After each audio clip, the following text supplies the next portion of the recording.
New game? Yes. Choose difficulty. Hard. You've chosen Adulting with Career.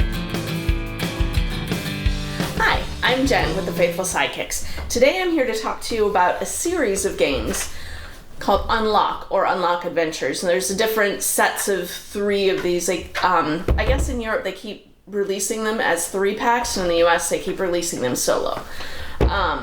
The upside of the solo is that they're very small, compact, you can take them with you.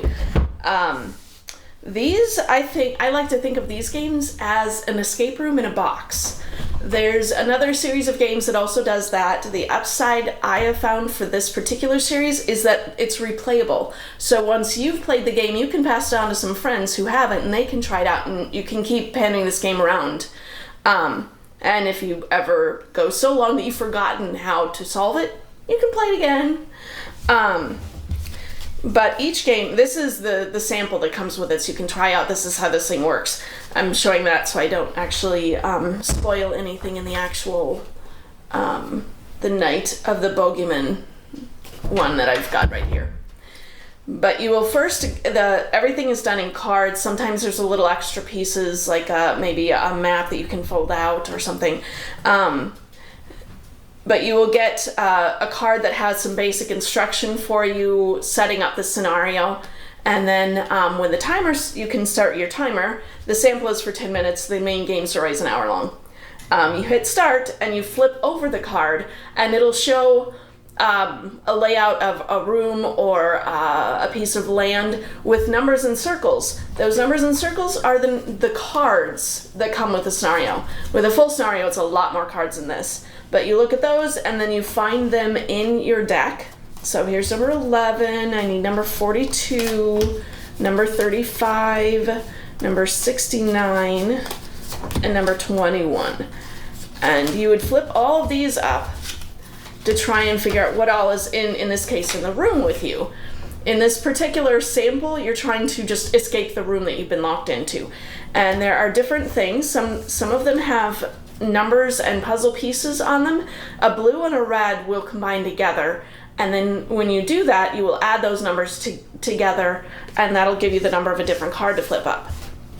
And if you try and combine things that don't work, like a TV and a key, that would be the number 53, and in the sample it's not in there, but in the main box, if there's things that you try to combine together and it shouldn't be, you would grab that card and it would tell you, oh no, you goofed, you need to take a penalty. And you have an app that can be on your phone. The app is free, it's just, or on a tablet or something, and there will be a button that you press for the penalty that loses you a certain amount of time for trying this crazy thing like using a key on a TV.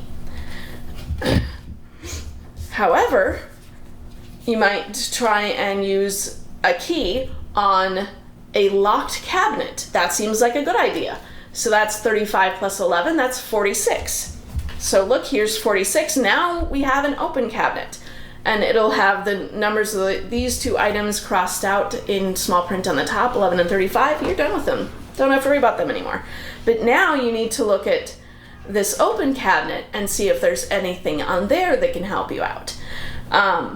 For instance, there is very subtly, it's not an obvious thing, but there's a number 16 in the back of the cabinet. Look, we have a number 16 card. Oh, that gives us another blue item that we can combine with a red. But we still have things that aren't blue or red. What do they do? Green things are mechanisms, and you actually use the app to input the number of the mechanism, and then you try and interact with the app to figure out if you understand how to operate the mechanism. And these yellow things with a lock in the center, or in the corner, you actually have to figure out what the code is to unlock them. And in this case, since we're trying to get out the door and this door says exit, this is our final goal, is figuring out what the code is for that. And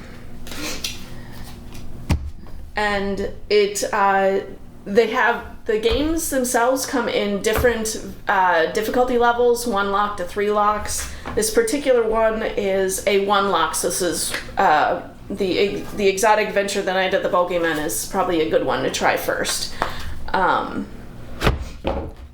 And Night of the Pokemon actually has a folding thing, apparently. So you would have to go through the story and start working through the cards to figure out how this helps you. But like I said, these games never destroy anything. There is another series where to play the game you have to destroy certain elements of it. They are called the No Exit, I think. I don't remember.